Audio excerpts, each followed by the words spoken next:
Tudo bem, Francisco?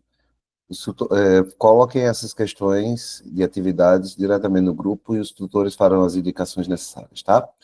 Pessoal, a gente inicia agora a segunda aula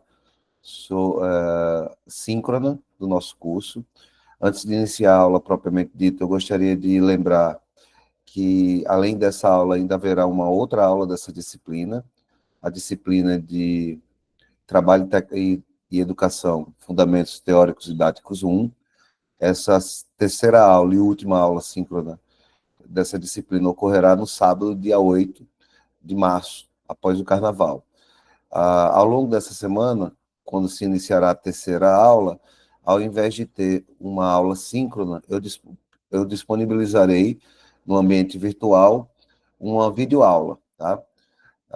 Então, questões até de calendário mesmo, a gente optou pela terceira aula não estar acompanhado com a aula síncrona, e sim com videoaula, para que vocês possam ter um pouquinho mais de flexibilidade no calendário de vocês, tendo em vista que essa semana próxima é a semana do Carnaval.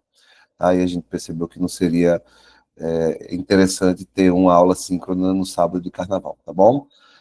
Pessoal, a gente na aula de hoje a gente vai discutir a questão do trabalho. Eu espero que vocês tenham estudado os materiais básicos e complementares, que tenham desenvolvido a atividade, e a gente vai refletir um pouco mais. Eu vou aqui compartilhar a tela.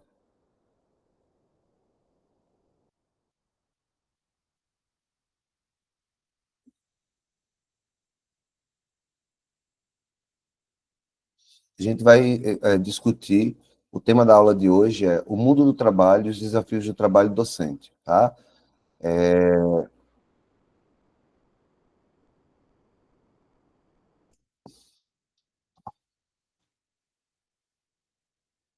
Um minutinho que eu tive um... Então, a proposta da aula de hoje é a gente fazer uma discussão em torno de alguns textos e de algumas ideias que foram desenvolvidas ao longo da semana, sobretudo em torno dessa discussão do mundo do trabalho. A gente sabe o quanto é importante a gente refletir na educação profissional e tecnológica a questão de como que está não apenas o mercado de trabalho em específico, mas o mundo do trabalho nos dias atuais, uma vez que a educação EPT, ela se relaciona diretamente com esse universo, tá? Então, aqui está disponível para vocês o roteiro da aula. Também essa aula vai ser dividida em 3 momentos. O primeiro momento e o centro da aula será sobre o mundo do trabalho no Brasil, as 3 temporalidades. Esse momento da aula será discutido em torno do texto do Márcio Postman, né, que está disponibilizado como texto complementar e também é referenciado no texto base, né, as tendências estruturais do mundo do trabalho. Após disso, a gente fará uma discussão sobre o trabalho na era digital e alguns problemas que acarreta para os trabalhadores. E, por fim, à guisa de conclusão, nós discutiremos um pouco como que o trabalhador docente, o professor, se apresenta, quais são os dilemas que se apresentam ao professor na era dos serviços, tá? E aqui a ideia é que a gente possa contribuir com uma avaliação um pouco mais contextual sobre a questão do mundo do trabalho nos dias atuais, para que a gente possa refletir qual o papel da educação profissional e tecnológica nesse ambiente. Como eu tinha colocado, o texto base desse primeiro momento da aula é o texto que a gente disponibilizou no material complementar e também é citado no material base, que é Tendências Estruturais do Mundo do Trabalho no Brasil, escrito pelo Márcio Postman, de 2020. Né? E a grande questão para o Márcio Postman, né, é como que a classe trabalhadora foi submetida ao sistema capitalista na condições de país periférico e dependente.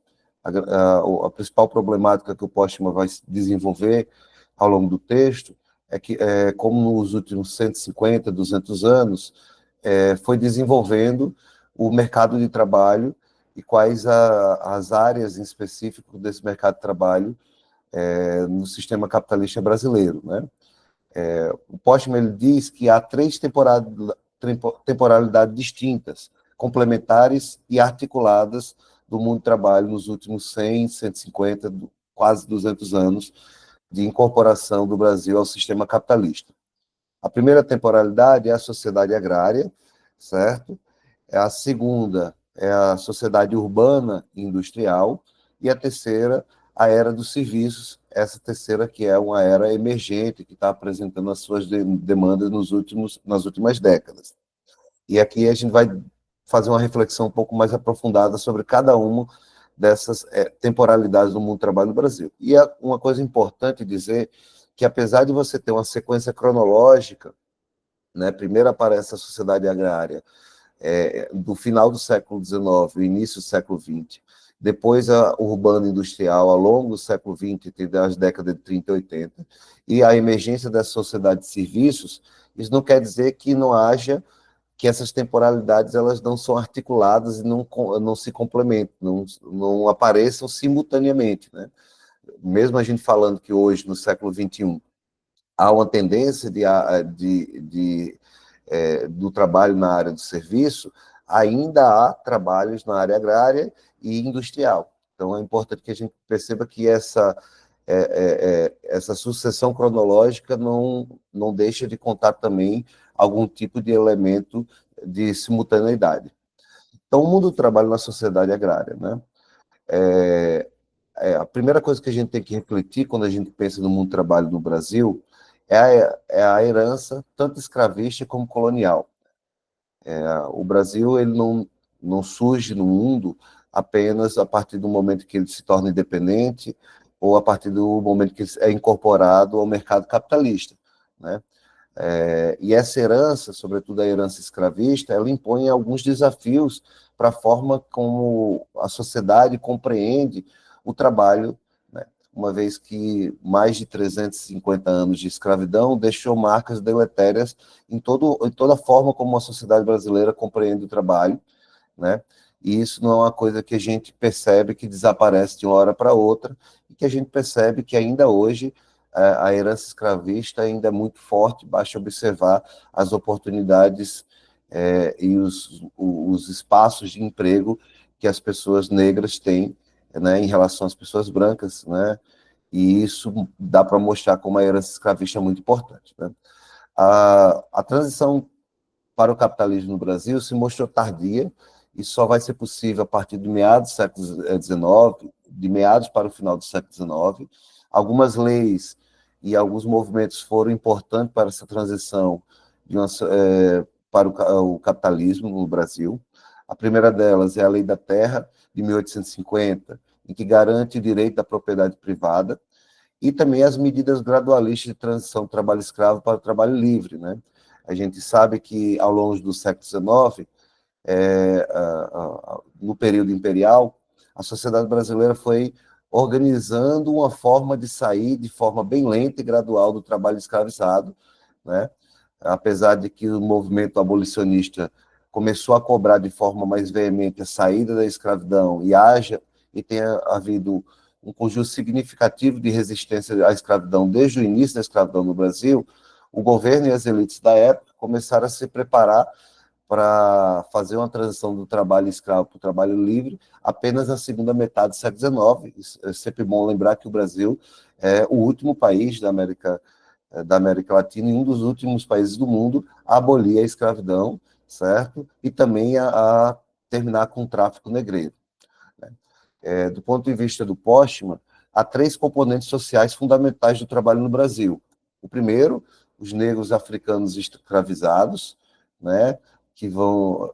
A segunda, a imigração branca europeia, que vão fazer parte cada vez mais do mercado de trabalho do Brasil, sobretudo a partir do momento em que começa a se transitar desse trabalho escravizado para o trabalho livre. E, em terceiro, segmentos livres, mestiços pobres e negros libertos no Brasil. Então, a composição do mundo social do trabalho, a composição social do trabalho também tem um elemento racial muito importante, dado exatamente aquilo que eu estava falando sobre a herança escravista nessa composição do mundo do trabalho, né? E aí, desde o século XIX, a gente já percebe uma preocupação das elites e uma preocupação dos patrões em tentar disciplinar o trabalho os trabalhadores para o exercício do trabalho livre, né? E aí começou-se, já no século XIX, a desenvolver uma legislação do trabalho, né, que pretendia transformar indivíduos em proletários disponíveis, sempre tentando controlar e definir quais são as formas mais... tentar disciplinar as formas de trabalho, né? E aqui eu mostro, né, faço um resumo de algumas leis que foram desenvolvidas ainda no século XIX, que tinha como essa preocupação, né, disciplinar o trabalho livre. Né? Em 1830, você já tinha o Código Criminal, que já previa algum tipo de punição para a mendicância e o que se chamava, à época, de vadiagem. Em 1837, né, você tem a lei de contratação de trabalho imigrante, que começava a se discutir ali a possibilidade de trazer imigrantes para trabalhar em algumas áreas no Brasil. Em 1850, o Código Comercial, né, que começava a definir a forma de prestação de serviços, e aí, em 1879, você tem exatamente um processo, e aqui já é no final no final da transição do trabalho livre para o trabalho escravo, né, um certo conjunto de políticas que incentivava a imigração subsidiada, né, no Brasil.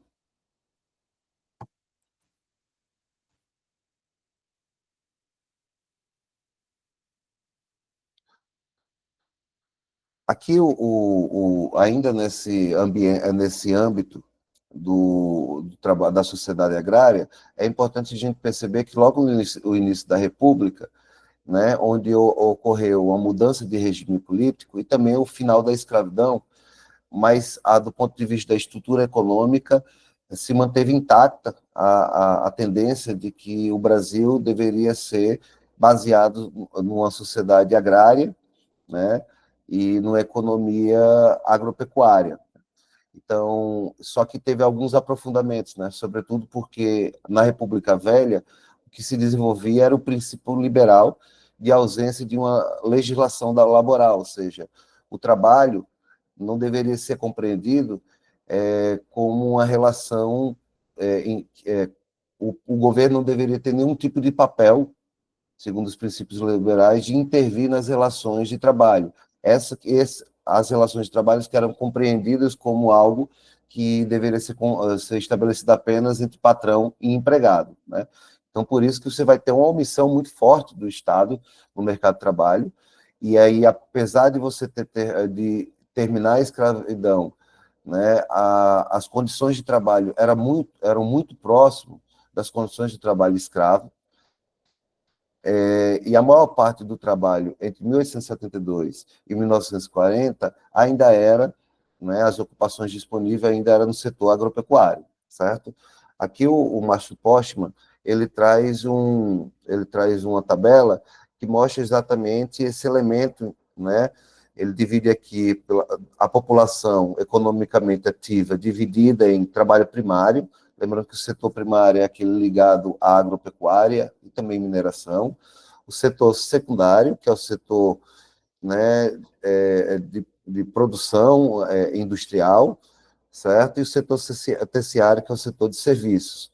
E notem que o trabalho agropecuário, né, é a principal local, o setor agropecuário é o principal setor de ocupação no Brasil. Com o passar do tempo, esse cenário econômico no Brasil vai começar a mudar, e essa transição para uma sociedade urbana-industrial, ela vai se desenvolver pelo menos entre as décadas de 30 e 80, certo? É importante a gente perceber que esse é um processo de modernização conservadora, o que significa, e, em alguns momentos, de modernização autoritária, o que significa dizer que os trabalhadores, em grande parte, não vão ter parte dos seus direitos atendidos e não vão ser entendidos como sujeito do processo político no Brasil, mas também vão ter alguns de seus direitos reconhecidos, sobretudo através da CLT, né, que é uma organização corporativa, em 1943. Né? A gente tem como marco importante nessa transição da sociedade agrária para a sociedade urbana industrial a Revolução de 30, onde a partir dali começa um projeto lento, que vai se estabelecer nas próximas décadas, de industrialização e urbanização, né? E é nesse período onde você vai ter uma transição do emprego assalariado, o assalariamento passa a crescer mais de 70%, né? Mais 70% dos empregos na cidade passam a ser de trabalho assalariado, né?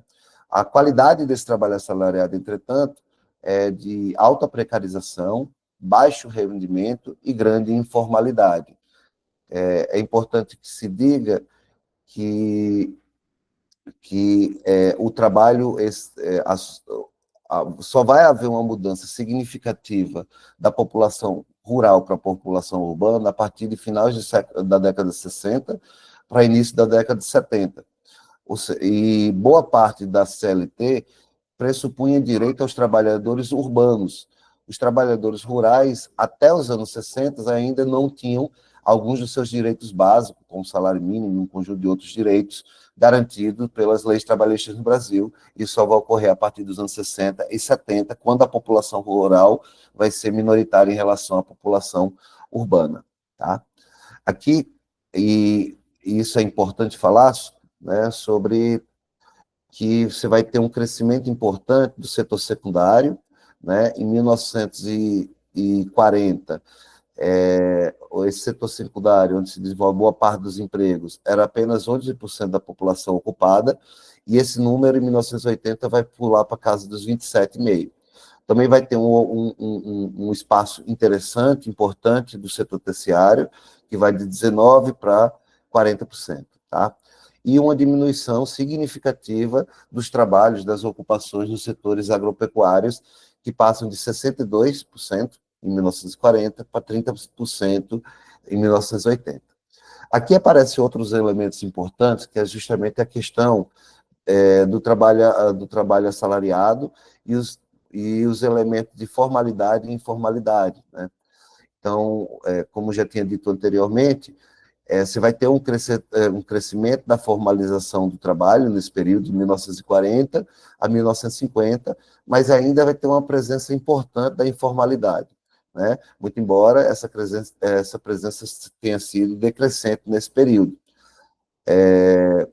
Há também uma presença de trabalhos por conta própria, que são aqueles trabalhos autônomos, né, como se chama, né? Mas você vai ter um baixo número de desemprego nesse período, embora você tenha quase a metade da população na década de 80 com alto índice de precarização do trabalho nas suas condições de trabalho efetivas, tá bom? Aqui eu trouxe esse gráfico aqui, que eu acho que é importante a gente ter conhecimento, se apropriar dele. É um gráfico que mostra a tendência demográfica, o perfil demográfico da sociedade brasileira, levando em conta tanto a população urbana quanto a população rural. Notemos que, em 1940, a população rural ocupava um espaço de mais ou menos 70%, 68,8%, quase 70% da população, enquanto a população urbana era um pouco mais de 30%. Só vai haver uma alteração significativa no finalzinho dos anos 60, meados dos anos 60, e a partir desse período, cada vez mais vai crescer o número da população urbana e vai diminuir o número da população rural. Isso aqui é importante justamente porque isso aqui vai mostrar que, apesar do setor agropecuário no Brasil, do ponto de vista das exportações e da participação no PIB, é um setor ainda muito importante na economia brasileira, é uma atividade que vai demandar cada vez menos uma população trabalhadora, né, em razão da questão da mecanização agrícola e de outros fatores de incorporação das tecnologias, né, na produção, sobretudo para exportação. Tá? Do outro lado, você vai ter um crescimento muito grande, muito relevante, né, da população urbana, onde parte desses setores, dos trabalhadores da população urbana, vai ser incorporada atualmente aos setores de serviço, como eu vou mostrar no terceiro ponto, que é essa terceira temporalidade de que fala o Márcio Postman, né? Então, você vai perceber aqui, entre 1940 e 1980, a formação de uma ampla classe trabalhadora e de uma significativa classe média. A partir da década de 80, e sobretudo ali do final dos anos 70, você vai ter uma crise internacional do capitalismo. No Brasil, vai ter a crise da dívida externa e uma série de políticas recessivas, né? E vai começar a iniciar uma perda de espaço, vai diminuir as políticas de industrialização e urbanização no país, certo? Já na década de 90, vai começar com os governos Collor e, posteriormente, do Fernando Henrique Cardoso, a adoção do receituário neoliberal, né? E o Brasil vai ser inserido na globalização das grandes corporações, né? O que significa isso do ponto de vista do trabalho? Significa que vai haver uma flexibilização da legislação social trabalhista e uma transição para a sociedade de serviços, né? A indústria brasileira, o Brasil vai ter um espaço cada vez menos para a indústria, a gente vai ter um processo de desindustrialização, e a tendência do mercado brasileiro vai ser para vai ser de menor ocupação, de menor produtividade e remuneração, e maior poste de menor remuneração, justamente por esse espaço maior da área de serviços e de serviços de baixa remuneração, certo? Aqui a gente já percebe essa tabela número 5, né? Como essa tendência a um maior espaço no setor terciário, como além esse setor serviço, ele vai ser acompanhado com um grande número de informalidade. Se na tabela 4 a gente percebia que havia um espaço de uma diminuição da informalidade entre as décadas de 40 e 80, aqui a gente percebe que vai haver um gradativo aumento da informalidade no Brasil, né? Enquanto vai haver uma estabilização por tendências para baixo de um trabalho formal, né?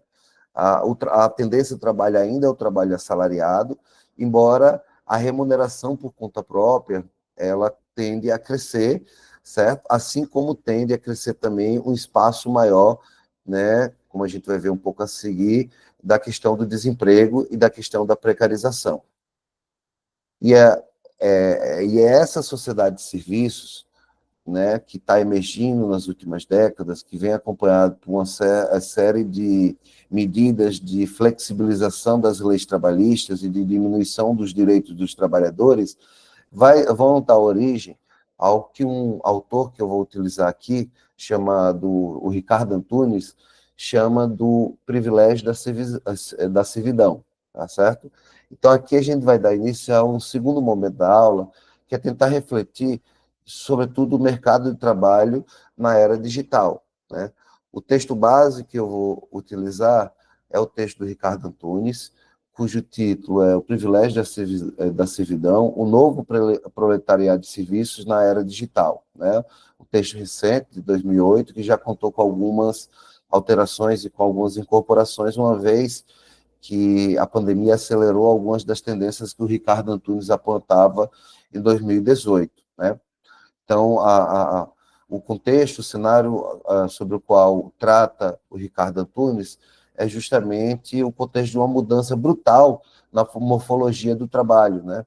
Aquele trabalhador industrial do início do século XX, bem representado por filmes como O Tempos Modernos, do Charlie Chaplin, né? Um trabalhador que tinha um espaço da fábrica como locus de trabalho e que tinha uma relação de especialização do trabalho mais fixa, etc., aquele trabalho vai desaparecer, né? O Ricardo Antunes, em algumas entrevistas, inclusive eu disponibilizei uma dessas entrevistas como material complementar da nossa aula, ele vai dizer que esse trabalhador e essa imagem do trabalho do século XX, ela vai se desaparecer. Ao invés de um trabalho fixo, hiper especializado, como é bem representado em tempos modernos, a gente vai ter uma tendência de um trabalho cada vez mais flexível, né?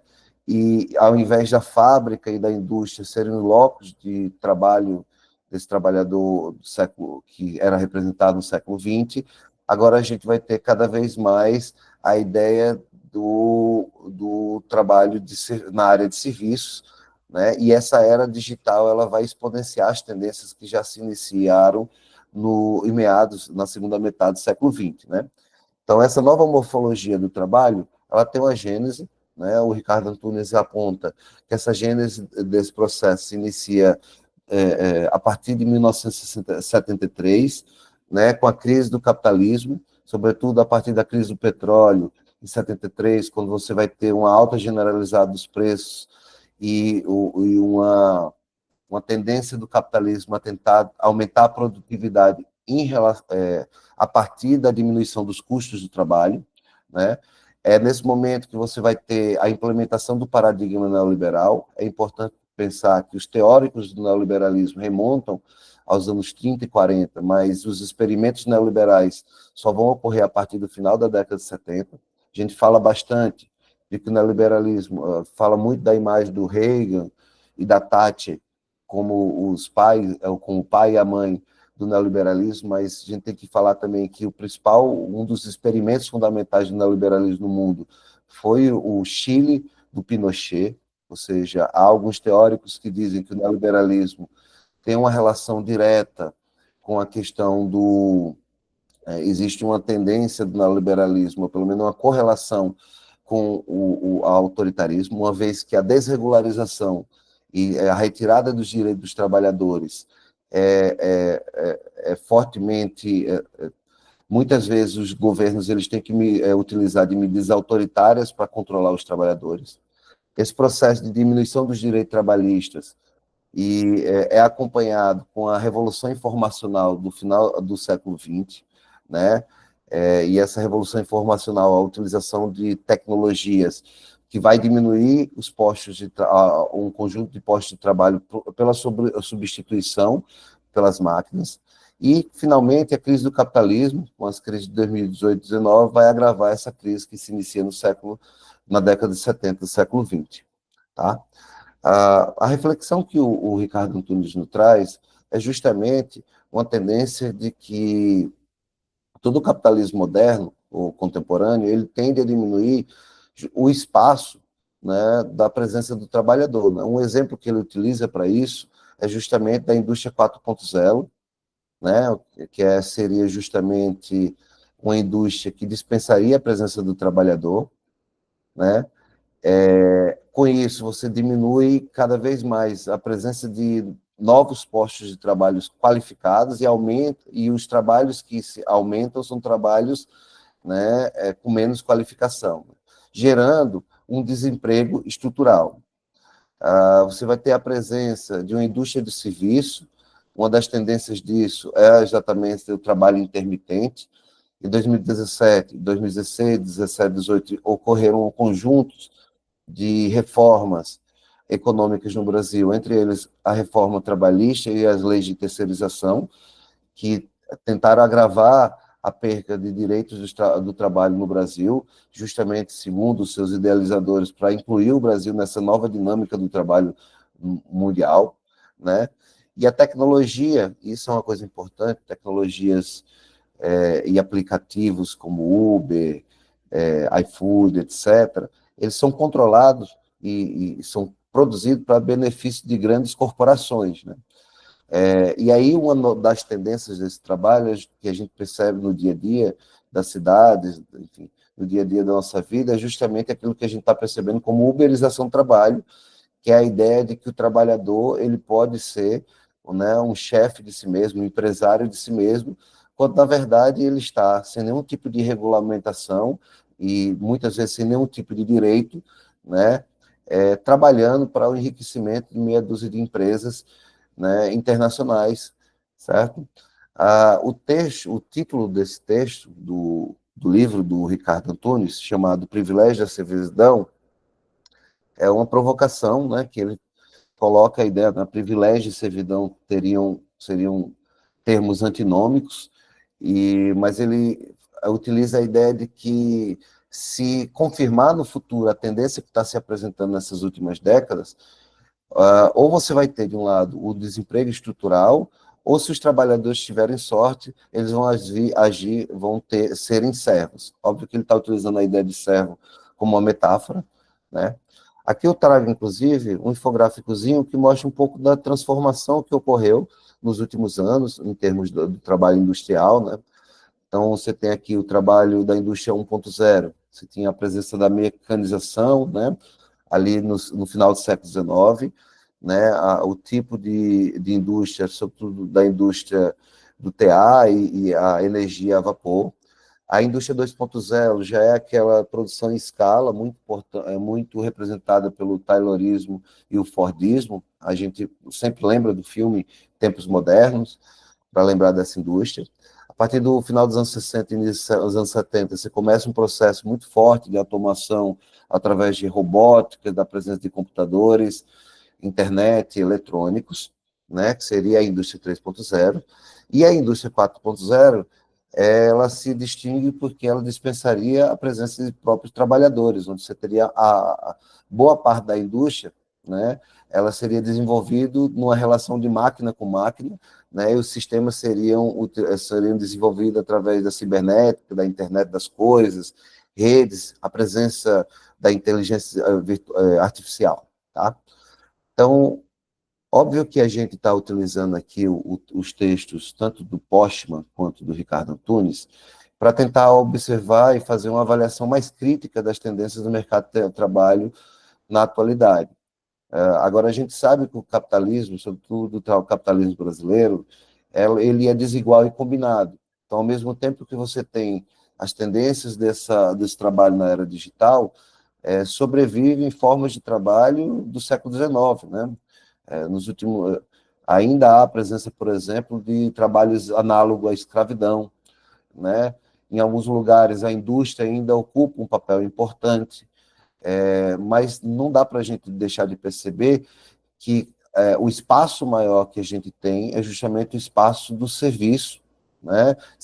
Postos de trabalho de baixo valor agregado, né? E, enfim, só que, e aí tem toda uma discussão, alguns teóricos são um pouco mais otimistas, dizendo que, apesar de você haver uma diminuição de trabalhos em razão dessa questão da mecanização, da digitalização, da importância da inteligência artificial, da indústria 4.0, etc., você teria ainda espaços de trabalhos qualificados, e é por isso que seria importante uma educação profissional tecnológica antenada às novas dinâmicas do mundo do trabalho e a essas novas tecnologias. Eu acho importante que a gente reflita também sobre esse espaço, né? Porém, do ponto de vista do trabalho, se a gente não atentar em relação às leis de defesa dos trabalhadores e o impacto que estão ocorrendo nos direitos trabalhistas nos últimos anos, a gente pode correr o risco de tornar trabalhos como o do Uber, trabalhos como o iFood, a tendência, né, indiscutível e a única forma único tipo de trabalho na sociedade. Então, a gente precisa realmente discutir.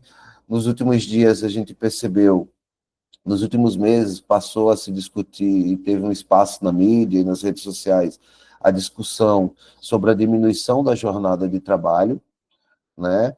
Essa é, na minha opinião, uma discussão muito importante, porque se você tem uma diminuição de postos de trabalho, uma das formas de garantir o trabalho justamente reduzindo a jornada de trabalho, então acho que isso pode ser. E ainda há um espaço muito grande para os movimentos trabalhistas em torno dos direitos, para pressionar o governo a garantir os direitos, sobretudo desses trabalhadores que estão sem assistência nenhuma. Não é isso? O terceiro ponto da aula, para a gente ir finalizando, é para a gente refletir um pouco sobre o nosso trabalho na era de serviço. É bastante interessante a gente pensar, porque às vezes a gente esquece que nós, profissionais da educação, também somos trabalhadores, e também há essas tendências do serviço, da digitalização, também afetam o nosso trabalho docente, né? É bom lembrar que, do ponto de vista da educação, o neoliberalismo não encara a educação como um direito, mas como um produto, como um espaço onde o mercado deve atuar e deve retirar dali lucro, né? Então, você tem um confronto objetivo entre a noção de educação como um produto e a educação como um direito, né? Inclusive, a estabilidade do funcionalismo público, do serviço da educação, dos profissionais da educação, é observada como negativa, né? Os investimentos numa sociedade como a da gente, que é necessário que a gente cresça o investimento na educação, uma vez que a gente passou muitos anos, muitas décadas, sem fazer investimento algum nessa área, né? É visto pela visão neoliberal como um gasto, e toda a pressão neoliberal das empresas associadas e que vem esse espaço da educação como um espaço de investimento e de lucro é para a redução dos custos da educação, né?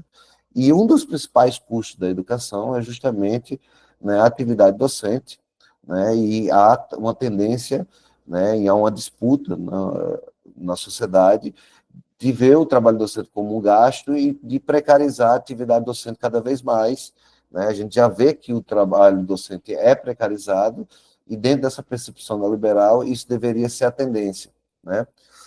Eu gostaria de trazer aqui a reforma do ensino médio, que foi feita a Lei 13.417, de 2017. É uma reforma que traz elementos neoliberais para a educação e que tem como pano de fundo essa ideia de que a educação, o gasto, e dar maior espaço para a iniciativa privada, traz elementos estranhos à proposta de uma educação pública de qualidade e de uma profissionalização da carreira docente, como a ideia de notório saber, sobretudo para o itinerário formativo da educação profissional e tecnológica, a diminuição da carga horária obrigatória para o Estado, né? Quando a lei diminuía de 2.400 horas para 1.800 horas no ensino médio obrigatório, e ao mesmo tempo que falava que tinha que ter 3.000 horas totais, abria espaço para a iniciativa privada ocupar esse espaço, né? Então, do ponto de vista neoliberal, é uma diminuição da reserva de mercado do Estado para permitir que uma maior participação da iniciativa privada, né? Então, como estou dizendo, você tinha um incentivo de convênios com a iniciativa privada e de estímulo para a contratação por meio das organizações, contratação docente por meio das organizações sociais. Então, tudo isso era a ideia de tentar reduzir os custos, sobretudo com os trabalhadores, num contexto em que os trabalhadores docentes não recebem bem, boa parte dos docentes não tem um plano de carreira adequado, e há essa perspectiva que vai contra a visão de uma educação e de um trabalho docente público, gratuito e de qualidade. Um dos elementos um dos indicativos que a gente pode perceber da precarização do trabalho docente é justamente a questão da contratação e da efetivação, né?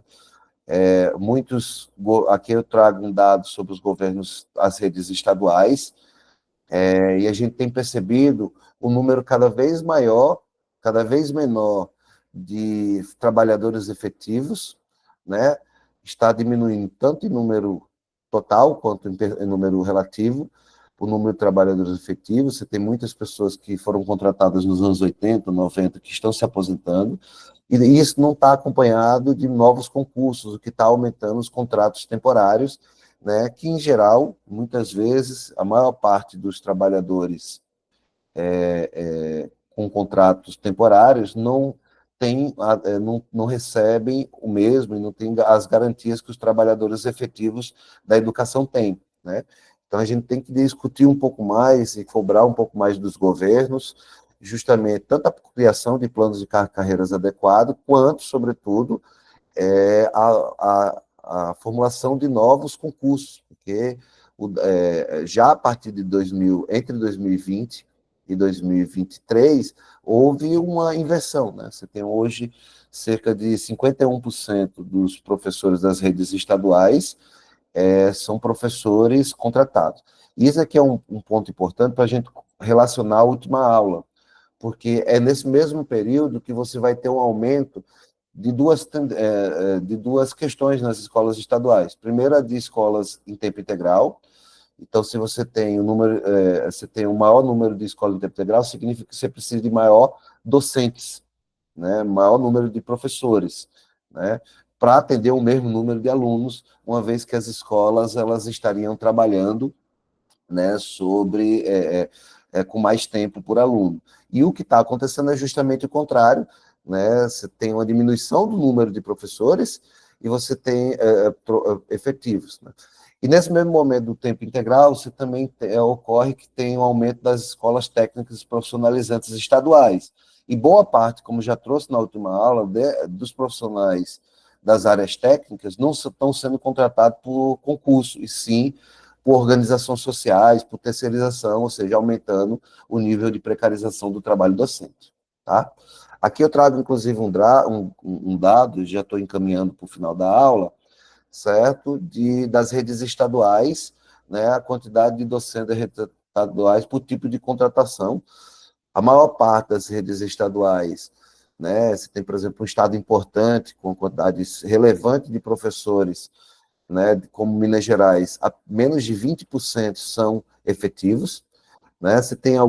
E você tem poucos estados que a maior parte são, né, efetivos. Então, como eu estou mostrando aqui nessa tabela aqui, né, a maior parte das redes estaduais são ocupadas por trabalhadores temporários, o que é um indício, sem dúvida alguma, de precarização do trabalho docente, certo? Aqui eu estou trazendo, existe na internet o Observatório EPT, desenvolvido pelo Itaú Educação, que é comprometido com a visão neoliberal de educação, né? E eles têm justamente uma página importante, tem dados interessantes, mas aqui eles trazem justamente um conjunto de indicadores de contratação e formação docente, né? E é interessante observar que eles basicamente ensinam as redes estaduais a contratarem professores, sobretudo no itinerário de técnico profissionalizante, né, através de organizações sociais, né, que são empresas, enfim, são organizações sociais de fins não lucrativos, supostamente não lucrativos, que contratam profissionais terceirizando o trabalho do Estado. Inclusive, se você for observar lá as perguntas e respostas que o Itaú disponibiliza para as redes estaduais, vão aparecer dois termos muito importantes, sobretudo essa questão das organizações sociais, de como contratar as organizações sociais, né? E também de como fazer a questão do notório saber, de como implementar o notório saber, né? Então, eu estou trazendo rapidamente aqui para a gente poder perceber que há um conflito de interesse, há projetos distintos de educação, que afeta a educação profissional e tecnológica. De um lado, há uma visão privatista da educação, que observa a educação profissional e tecnológica voltada para o capital, e observa o trabalho do professor como um custo, né, e não como um direito, né? E uma das saídas que essas instituições apontam é justamente a contratação de profissionais através do trabalho terceirizado, né? A terceirização da contratação do profissional docente. Para finalizar aqui, e eu abrir para as questões, eu trago aqui uma reflexão do professor Dante Moura, né, um intelectual importante, que ele traz num livro chamado Trabalho e Formação Docente na Educação Profissional e Tecnológica, um questionamento que parece ser óbvio, mas que muitas vezes a gente não reflete, né? O professor é um trabalhador? Que tipo de trabalhador? Né? Quais são os desafios para o professor se ele for um trabalhador, enquanto um trabalhador? E aqui eu vou ler rapidamente. Ao se conceber o trabalhador como aquele que desenvolve uma atividade diretamente produtiva, que produz mercadoria, o professor não seria precisamente um trabalhador. Não obstante, se uma visão mais ampla considera esse trabalhador aquele cuja atividade laboral está submetida à relação de compra e venda da força ou da capacidade de realizar determinada atividade por meio de remuneração, mediante um contrato de trabalho, o professor integra a classe trabalhadora. Portanto, o pressuposto aqui assumido é a condição de trabalhador do professor. Nesse contexto, para atuar profissionalmente na formação humana, diante da contradição entre capital e trabalho, na perspectiva dos interesses da classe que vive do trabalho, esse é um conceito do Ricardo Antunes, é fundamental para o professor compreender-se nessa condição, ou seja, enquanto pertencente à classe trabalhadora, quer seja na educação básica, na educação superior, na educação profissional, enfim, em qualquer nível, etapa ou modalidade educacional. Essa consciência de classe vai contribuir sobremaneira para que o professor assuma o compromisso ético-político com um projeto de sociedade da classe trabalhadora, e, portanto, com um projeto de formação humana, emancipadora, integral e omnilateral. A consciência de pertencer a uma determinada classe resulta das práticas sociais e produtivas vivenciadas pelo professor durante a vida. Logo, se não se pode esperar que essa consciência se construa apenas nos processos de formação escolar, embora tampouco se possa deles descuidar. Em outras palavras, essa consciência deve-se construir na formação inicial e na formação continuada, mas não apenas dela, pois é fruto da totalidade social em que se insere o professor. É precisamente por isso que se torna difícil a sua edificação, pois a pedagogia do capital aponta em direção contrária e está presente de forma hegemônica na formação inicial, na formação continuada e em praticamente todas as práticas sociais e produtivas nas quais se insere o trabalhador de uma forma geral e o trabalhador docente em particular. Então, acho que para a gente resistir, pensar um pouquinho sobre a nossa realidade enquanto professor, sobre essa tendência que eu estou colocando aqui de precarização, de terceirização, de uberização do trabalho docente, é importante que a gente tenha essa consciência, né? De que pertencemos à classe trabalhadora e da educação voltada para a classe trabalhadora. E disso decorre um compromisso, não apenas uma qualificação profissional, nós professores precisamos ter conhecimento científico da nossa área, conhecimentos pedagógicos de como ensinar, mas também um comprometimento ético-político, né, com a profissão docente, mas também com uma pedagogia voltada para o trabalho, tá certo? Então, aqui estão as fontes e referências. Novamente, eu deixarei disponível essa aula e vou aqui interromper o compartilhamento para poder ler as questões que foram colocadas por vocês ao longo da aula.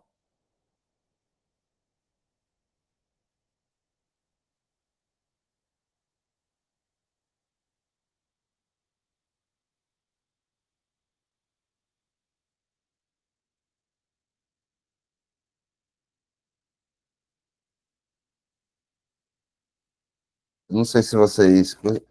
Eu estou observando aqui na, no local de perguntas e respostas e não está tendo nenhuma dúvida.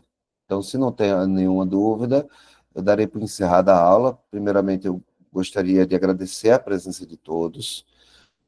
Espero que essa aula tenha sido interessante para a formação de vocês. Eu escolhi trazer esse tema para que a gente possa utilizar na nossa própria autorreflexão enquanto professores, porque eu acho que, às vezes, a gente esquece um pouquinho que a gente faz parte da classe trabalhadora e qual a finalidade da nossa profissão, certo? Gostaria de dizer novamente, para quem não tinha visto no começo da aula, que essa semana que vem não teremos uma aula assíncrona, mas eu vou disponibilizar uma videoaula e o tema vai ser justamente sobre a questão do aluno trabalhador, e vamos discutir uma etapa de ensino que muitas vezes é esquecida nas discussões sobre a educação profissional e tecnológica, que é o EJA. Espero que tenha sido importante para todos e até a próxima. Obrigado, pessoal. Vou encerrar aqui a gravação.